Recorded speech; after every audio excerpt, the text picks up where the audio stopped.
បានសួស្តីប្រិមិត្តអ្នកសិក្សាទាំងអស់គ្នាតើអរលោកអ្នកប្រិមិត្តសុខសប្បាយជាទេ How are you today អញ្ចឹងនៅថ្ងៃនេះយើងនឹងរៀនមេរៀនថ្មីគឺ possessive adjectives ប្រែមកជាខ្មែរថាគុណនាមកម្មសិទ្ធិមុននឹងចាប់ផ្ដើមមេរៀននេះខ្ញុំរំលឹកបន្តិចតើលោកអ្នកនឹកចាំពីសព្វនាមប្រធានទេ personal subject pronoun បាទគឺងាយស្រួលទេគឺមាន I, we, you, they, he, she ហើយនិង it នេះគឺជាសព្វនាមប្រធានសព្វនាមបរិស័ទប្រធានហៅថា personal subject pronoun អញ្ចឹងចេញពី personal subject pronoun នេះយើងទាញឲ្យមកជា possessive adjective ឆ្លងពី personal subject pronoun មកទើបយើងយល់តែ I វាคล้ายទៅជា possessive adjective ទៅជាអ្មិចហើយ we, you, they, he, she, itតើវានឹងคล้ายរូបរាងទៅជាដូចម្ដេចសូមមើលទាំងអស់គ្នាបាទនេះហើយរូបខាងស្ដាំពណ៌ក្រហមនេះហើយគឺជា possessive adjectives អញ្ចឹង I បដូរទៅជា my we ទៅជា our you ទៅជា your they ទៅជា their he ទៅជា his she ទៅជា her ហើយ it ទៅជា itsចឹងនេះហើយហៅថាគុណនាមកម្មសិទ្ធិគុណនាមកម្មសិទ្ធិចង់និយាយអំពីភាពជាកម្មសិទ្ធិ possessive ហ្នឹងគឺនិយាយពីកម្មសិទ្ធិប៉ុន្តែនេះមិនមែនជាសព្វនាមទេគឺជាគុណនាម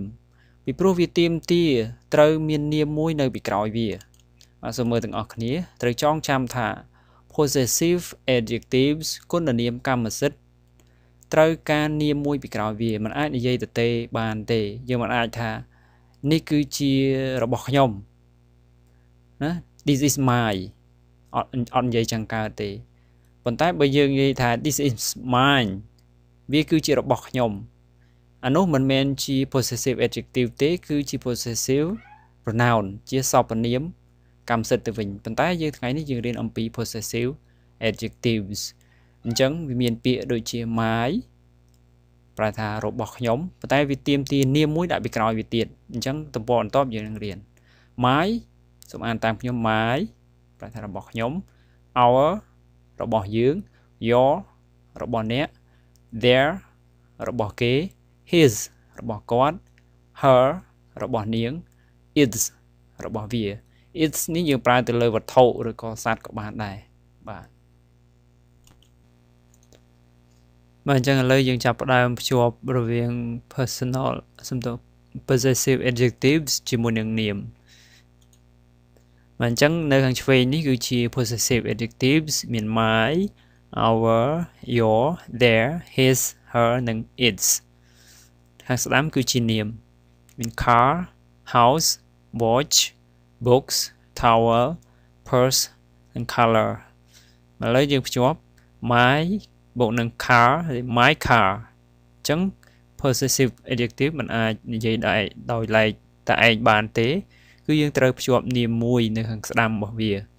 អញ្ចឹងនៅពេលដែលយើងនិយាយដូចថា my car រថយន្តរបស់ខ្ញុំនេះគឺជាពាក្យមួយដែលយើងអាចយកទៅបង្កើតជាមួយនឹងពាក្យដទៃទៀតនៅក្នុង clear ឧទាហរណ៍ដែលយើងនិយាយថានេះគឺជារថយន្តរបស់ខ្ញុំ this is my car អញ្ចឹង this is គឺជាពាក្យប្រធានចាប់ដើមចេញដំណើរជាប្រធានរីឯ my car ជាកម្មបត្តិអីចឹងទៅប៉ុន្តែយើងគ្រាន់តែយល់ថា possessive adjective ត្រូវភ្ជាប់ជាមួយនាមអញ្ចឹងយើងមិនអាចនិយាយ my ទៅទេបានទេគឺយើងនិយាយថា my car បាទយើងអានទាំងអស់គ្នា my car our house your watch their books his towel her purse its color ពាក្យនៅខាងស្ដាំនេះយើងបានរៀនទាំងអស់គ្នារួចហើយប៉ុន្តែខ្ញុំបកប្រែឲ្យម្ដងទៀតចុះ my car រថយន្តរបស់ខ្ញុំ our house ផ្ទះរបស់យើង your watch នាឡិកាដៃរបស់អ្នក their books សៀវភៅរបស់ពួកគេ his towel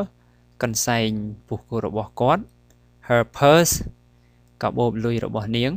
its color ពណ៌របស់វាដូចពណ៌សភៅពណ៌ជញ្ជាំងពណ៌ក្រដាសពណ៌អីផ្សេងអញ្ចឹង lúc này ai tay nhé tay chỉ bịa chỉ clear clay đòi pra possessive adjective ní chỉ muốn niệm đọt tây tiệt bàn mà được thà my ai đại my car my pen my books my house chán nè những ai tay clay bàn mà nâng dừng vô từng ọt nhé bạn không ca thơ kia về cây chùm riệp xúa dựng bàn riêng rồi hai ông pi bị hai nâng hello cứ prai tha xua sẽ đầy cả prai bị hai nếu chạm bàn đấy cứ dương prai sầm rạp nuôi dương squall chết snet đôi chỉ mật phe đôi chỉ bỏng ôn rồi co phiêu để chỉ chuẩn bỏ tên để dương thọp squall chết snet bên tên như ai prai hai hỏi nâng hello dương prai chỉ lẽ cái nào đây mình sờ squall khơi mặt đo mà cá hai nâng ở dụ tràn chương dương anh chẳng như ai prai hello bàn hai miền bia xua đây là cái nè phơi cá miền bàn thèm tiền miền bay bàn thèm tiền có phải là xua đây đài còn bàn tái cái chạy pel khani cứ ti mùi good morning dương pra ở nơi pe prek mà chập pi màu pi lâm hồ ở ngày trong nhưng phải là xua đây được khani good afternoon xua đây đấy còn tay chập pi ngày trong là hồ đòi pe seal mong buồn học pram ấy chân từ good evening su đây đấy chập pi mong nghiệt là hô đòi dục chấm lại good night năng lia sầm điệp lia bên su đây bạn chứng dương an từng học niên good morning good afternoon good evening ní cứ chi tiết để cái pra phơi ca nơi tam sẵn thà kia nơi tam là bon tê cho đây nét tu nhiều chấm điệp su đòi nhiều hơi tam po vị chịu po tụi tua nực nông cả chập đàm thay cho là tha rứa coi chập đàm đi dây bò miến xài bò miến cái pra chấm điệp xu ở lục sẽ in chẳng cứ pra good morning good afternoon good evening in chẳng mà chẳng ní pra đôi khi này pra đôi khi từng ở thà xu đây chấm điệp xu từng ở còn tại tha bị bạ pra đôi pel nhưng kịch ông bị pel môn giấy dần môn giấy nhưng kịch bị pel nhưng nơi màu mát đi ở dẹp tao mày giờ tôm mặt đăng máu vậy khổ pê nó tự mạch tới mà cái mình chăm cũng không ấy đi còn thà biển nó kịp ra ôi tôi thà lâm lại những cầu ở những vậy xua đây kia ê Sài Gòn xua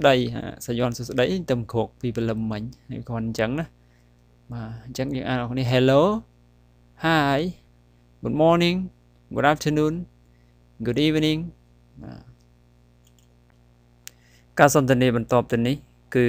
រវាងលោក John ហើយនិងអ្នកទទួលភ្ញៀវ receptionist លោក John និយាយថា good morning receptionist good morning sir what's your name Mr. John my name's John receptionist ឆ្លើយ oh yes Mr. John room 16 here is your key Mr. John thank you receptionist you're welcome បើឡើយអានជាមួយខ្ញុំយឺតអានតាមខ្ញុំណា good morning sir what's your name John my name's John oh yes Mr. John room 16 here's your key thank you you're welcome អានម្ដងទៀតឲ្យបានលឿនជាងហ្នឹង Good morning, sir. What's your name? John. My name's John. Oh, yes, Mr. John. Room 16. Here's your key. Thank you. You're welcome. ចឹងបកប្រែជាមួយខ្ញុំ Good morning ជម្រាបសួរគឺថាអរុនសួស្តីចឹង Good morning, sir ជម្រាបសួរលោក sir ហ្នឹងប្រែថាលោកនៅពេលយើងហៅអ្នកណាម្នាក់ដែលជាមនុស្សប្រុសមើលទៅថាតំណងជាអ្នកដែលអាយុក្មេងក៏បានចាស់ក៏បានដែរគាត់ថាយើងលើកដំកើងគាត់ជាភ្ញៀវជាអតិថិជនអញ្ចឹងយើងហៅគាត់លោកហៅថា sir បាទ What's your name តើលោកឈ្មោះអ្វីដែរយកនេះប្រែថារបស់អ្នកយើងរៀនមិញណាថា possessive adjective នឹងជាយកហ្នឹងប្រែថារបស់អ្នកហើយពាក្យគួរសមថារបស់លោកបាទអ Chẳng what is your name name ប្រែថាឈ្មោះតើឈ្មោះរបស់លោកគឺអ្វីដែរឬក៏អ្នកលោកឈ្មោះអ្វីដែរ John ឈ្មោះ John my name's John ឈ្មោះរបស់ខ្ញុំ my ឃើញទេ possessive adjective ណា my name's John កន្លែង apostrophe s ក៏យើងរៀនរួចដែរ my name ហើយមាន apostrophe ហើយ s ហ្នឹងគឺ my name is ខ្ញុំឈ្មោះរបស់ខ្ញុំគឺតែគេកាត់លុប I ចេញទៅសល់ apostrophe s ក៏ប្រែដូចគ្នាអញ្ចឹងដែរ my name is John ខ្ញុំឈ្មោះរបស់ខ្ញុំគឺ John អូចាលោក John oh yes Mr John room 16យើងបានរៀនអំពីលេខរួចហើយណា room ប្រែថាបន្ទប់16 here's your key here នេះប្រែថាទីនេះឬក៏នេះណែណានេះកូនសោរបស់អ្នករបស់លោក here's your key តោះដែរយើងទៅស្នាក់នៅសន្តាគារគឺត្រូវយកកូនសោពី receptionist ដើម្បីទៅចាក់នៅបន្ទប់ដែលយើងស្នាក់នៅនោះណាអញ្ចឹង receptionist ក៏ឲ្យសោកូនសោទៅ here's your key thank you អរគុណអ្នក you're welcome ថាមិនបាច់គួរសមទេមិនអីទេកុំនិយាយថាអរគុណអញ្ចឹងអីណាមិនអីទេអាហ្នឹងគេគាត់តែពាក្យគេនិយាយថាមិនចាំបាច់អរគុណស្រ័យអីទេអញ្ចឹងណា you're welcome អញ្ចឹងអានម្ដងទៀត good morning sir what is your name John my name's John oh yes Mr John room 16 here's your key thank you you're welcome បានអញ្ចឹងបន្តទៀតគឺ bell captain ដែលគឺជាអ្នកដែលជញ្ជូនអីវ៉ាន់អ្នកមើលការខុសត្រូវខាងផ្នែកអីវ៉ាន់នៅក្នុងសន្តាគារហ្នឹងបានមកជួយជញ្ជូនអីវ៉ាន់លោក John ទៅក្នុងបន្ទប់របស់គាត់អញ្ចឹង bell captain និយាយថា is this your suitcase Mr John ឆ្លើយថា no it isn't oh is that your suitcase over there yes it is បាទអញ្ចឹងសូមអានតាមខ្ញុំម្ដងទៀតយឺត Is this your suitcase No it isn't Oh is that your suitcase over there Yes it is បាទ Is this your suitcase ប្រហែលនេះគឺជាវ៉ាលីរបស់អ្នកឬ No it isn't ទេវាមិនមែនទេ Oh is that your suitcase over thereអូតើនោះជាវ៉ាលីរបស់អ្នកនៅទីនោះហ៎ Yes it is បាទគឺជាវ៉ាលីរបស់ខ្ញុំបាទអញ្ចឹងយើងឃើញនៅក្នុងពាក្យថ្មីរបស់យើងគឺ suitcase ប្រែថាវ៉ាលីដាក់ខោអាវ suitcase មួយទៀតគឺ over there ប្រែថានៅឯនោះនៅទីនោះគឺវាផ្ទុយនឹងពាក្យ over here គឺទីនេះហើយមួយទៀតគឺពាក្យ here ប្រែថាទីនេះដល់ over here ក៏ប្រែដូចគ្នានឹងដែរថានៅទីនេះគាត់ថាគេថែមពាក្យ over ដូចថាឯនេះឯនោះអញ្ចឹងប៉ុន្តែដល់ពេលភ្ជាប់គ្នាទៅ over here ទីនេះ over there នៅឯទីនោះចំណែក here ក៏ទីនេះហើយ there ទីនោះជួនកាលគេនិយាយ over here ជួនកាលនិយាយ over there បាទសម្រាប់លំហាត់នៅផ្ទះខ្ញុំដាក់3 clear ឲ្យប្រិយមិត្តទាំងអស់គ្នាធ្វើហើយវាជាពាក្យដែលយើងបានរៀនរួចហើយគឺ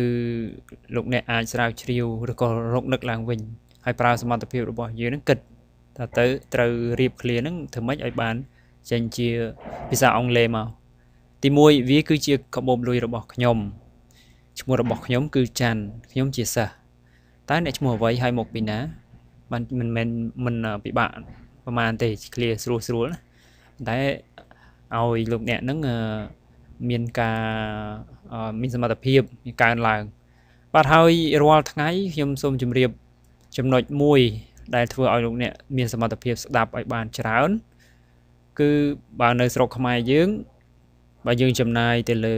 ទូរទស្សន៍វាអស់ភ្លើងច្រើនឬក៏វាមិនសូវមានប៉ុស្តិ៍ភាសាអង់គ្លេសទេវាច្រើនមានចម្រៀងមានរឿងអីអញ្ចឹងហើយបើយើងស្ដាប់ MP3 ក៏វាត្រូវការអត្ថបទអី ដែលយើងដកស្រង់ពីមេរៀនផ្សេងៗអញ្ចឹងខ្ញុំណែនាំឲ្យលោកអ្នកទិញវិទ្យុតូចមួយយើងប្រើតែ 15,000 ឬក៏ 20,000 រៀលយើងទិញវិទ្យុតូចមួយដែលមានបងច្រើនគឺបង AM ហើយនិងបង SW យើងប្រើបង SW ហ្នឹងបើកប៉ុសណាក៏បានដែរឲ្យតែមាននិយាយភាសាអង់គ្លេសនិយាយជាព័ត៌មានក៏បាននិយាយជាអត្ថបទសន្ទនាក៏បានបើកទៅបើកឲ្យតែប៉ុសណាអង់គ្លេសស្ដាប់ហើយមកពីជនជាតិអីក៏ដោយហ្វីលីពីនក៏ដោយចិនក៏ដោយអាមេរិកក៏ដោយអូស្ត្រាលីក៏ដោយស្ដាប់ហើយស្ដាប់មិនបានក៏ដោយត្រូវតែស្ដាប់មួយថ្ងៃ1ម៉ោងឬក៏កន្លះម៉ោង5-10នាទីបើមានពេលស្ដាប់ច្រើនកាន់តែល្អខ្ញុំមានបទពិសោធន៍ស្ដាប់រ៉ាឌីយ៉ូហ្នឹងមិនដឹងខូចអស់ប្រហែលហើយទេហើយកាសែត player ខ្ញុំមកតូចខ្ញុំសុខចិត្តកាលពីអត់លុយខ្លាំងសុខចិត្តចំណាយ 2-3 ម៉ឺនទិញម៉ាស៊ីនមញ៉េអាតូចចាក់កាសែតហ្នឹងស្ដាប់ចុះស្ដាប់ឡើងគឺស្ដាប់មិនបានក៏ត្រូវតែស្ដាប់ដែរហើយដំបូងគឺធុញប៉ុណ្ណាក៏ត្រូវតែស្ដាប់ដែរស្ដាប់តតែលែងធុញហើយស្ដាប់តតែបានស្ដាប់ហើយគិតថាពាក្យណាដែលយើងអាចដែលយើងឮគេនិយាយមកថាយើងចេះខ្លះមកយើងចេះត្រឹមពាក្យ school boy books យើងស្ដាប់មើលពាក្យណាយើងចេះអូពាក្យហ្នឹងអញចេះដែរដំបូងស្ដាប់ជាពាក្យដល់យូរស្ដាប់ជា clear គេចង់និយាយថាម៉េចស្ដាប់រហូតបាទនឹងបាទដើម្បីឲ្យយើងកើនខាងសមត្ថភាពស្ដាប់បើមិនអញ្ចឹងទេលោកអ្នកស្ដាប់អង់គ្លេសអត់បានទេបាទនេះគឺជាការណែនាំរបស់ខ្ញុំចំណុចទី1ហ្នឹងណាបាទសូមអរគុណបើលោកអ្នកចូលទៅក្នុង YouTube សូមវាយពាក្យ English for Khmer Students លោកអ្នកបានឃើញវីដេអូដទៃទៀតរបស់ខ្ញុំឬក៏លោកអ្នកចុច Subscribe នៅពីក្រោមវីដេអូឲ្យចេញសញ្ញា Tick ដើម្បីក្លាយជាអ្នកគាំទ្រវីដេអូរបស់ខ្ញុំបាទហើយលើកក្រោយនៅពេលដែលវីដេអូរបស់ខ្ញុំបាទបង្ហោះផ្សេងទៀតលោកអ្នកនឹងទទួលបានដោយស្វ័យប្រវត្តិឲ្យមិនបាច់ស្វែងរកឡើយហើយបើលោកអ្នកមានចម្ងល់សូមសរសេរអ៊ីមែលមកកាន់ pichkim3@gmail.com